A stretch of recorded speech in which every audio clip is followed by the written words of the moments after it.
வணக்கம். சற்று முன் கிடைக்கப்பெற்ற ஒரு மிக மிக முக்கியமான செய்தி ஒன்று வெளியாகி உள்ளது. சமீபத்தில் ஜார்க்கண்ட் சட்டப்பேரவை தேர்தல் நடைபெற்றது. அதில் இந்தியா கூட்டணி வெற்றியடைந்த நிலையில் ஹேம்நாத் சோரன் வெற்றியடைந்து முதல்வராக பதவி பிரமாணம் செய்யும் பொழுது தமிழகத்திலிருந்து இந்தியா கூட்டணி கட்சியின் திமுக பிரதிநிதியாக உதயநிதி ஸ்டாலின் அவர்கள் கலந்து கொண்டார். தமிழக அரசியலில் அடுத்த கட்டத்தில் செல்லக்கூடிய உதயநிதி அவர்கள் ஜார்க்கண்டிலும் அவரது பயணம் தொடர்கிறது. மேலும் டெல்லியில் நமது வசம் இருக்கிறது என்று நினைத்து கொண்டிருந்த கனிமொழி அவர்களுக்கு பேரதிர்ச்சியாக இந்த செய்தி அமைந்தது. குறிப்பாக தமிழகத்தில் ஒட்டுமொத்தமாக ஸ்டாலின் அவர்களுக்கு பிறகு உதயநிதி தான் என்று பெயர் நமது அனைவருக்கும் நன்றாகவே தெரியும். ஆனால் மத்திய பொறுத்தளவிற்கு டெல்லி குறிப்பாக ஒட்டுமொத்த கண்ட்ரோலையும் தனது வசம் இருக்கிறது என்று கனிமொழி அவர்கள் நினைத்து கொண்டிருக்கக்கூடிய நிலையில் ஜார்க்கண்ட் முதல்வராக பதவியேற்கக்கூடிய நிகழ்வில்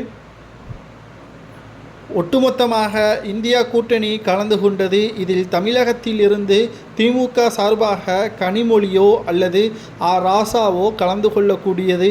ஆனால் துணை முதல்வர் உதயநிதி ஸ்டாலின் அவர்கள் கலந்து கொண்டு இருப்பதால் பெரும் ஏமாற்றத்துடன் இருக்கிறார் கனிமொழி அவர்கள். ஏனென்றால் ஸ்டாலின் அவர்களுக்கு பிறகு அவரது மகனும் அவருக்கு பிறகு அவரது மகனும் வர வேண்டும் என்பதற்காக இந்த அடித்தளத்தை போட்டியிருப்பதால் கன்னத்தில் அறைந்தது போல் முதலாவது அடியாக ஜார்க்கண்ட் விவகாரம் கனிமொழி அவர்களது தலையில் மிகப்பெரிய ஒரு இடிவிலும் அளவிற்கான செய்தியாக பார்க்கப்படுகிறது. தொடர்ச்சியாக திராவிட முன்னேற்ற கழகத்தில் உட்கட்சி மோதல் சட்டப்பேரவை தேர்தல் நடைபெறும் பொழுது அமையும் என்றும் அரசியல் வட்டாரத்தில் பேசப்படுகின்றன. ஏனென்றால் தற்பொழுது மீண்டும் மத்தியில் பாஜக தான் ஆட்சியை கைப்பற்றி வரக்கூடிய நிலையில் எம்பியாக இருந்தால் திமுக காரர்களை மதிக்க மாட்டார்கள், எப்படியாவது தமிழக அரசியலில் களம் காண வேண்டும் என்ற முடிவை எடுத்திருக்கிறார்.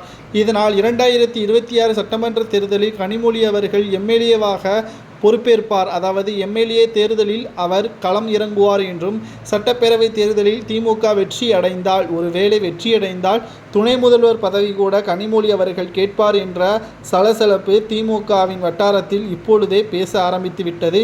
கன்னத்தில் அறைவது போல் தமிழகத்திலும் இடமில்லை, டெல்லியிலும் இடமில்லை என்பதற்கேற்ப ஸ்டாலின் அவர்கள் கனிமொழி அவர்களது கன்னத்தில் அறையுமாறு இந்த ஒரு நடவடிக்கையை எடுத்திருப்பதாக சமூக வலைதளங்களில் பேசப்படுகிறது. ஜார்க்கண்ட் பதவியேற்பு விழாவில் உதயநிதி, ராகுல் காந்தி மற்றும் டெல்லி முதல்வராக இருந்த அரவிந்த் கெஜ்ரிவால் அனைவரும் கலந்துள்ளது குறிப்பிடத்தக்கது.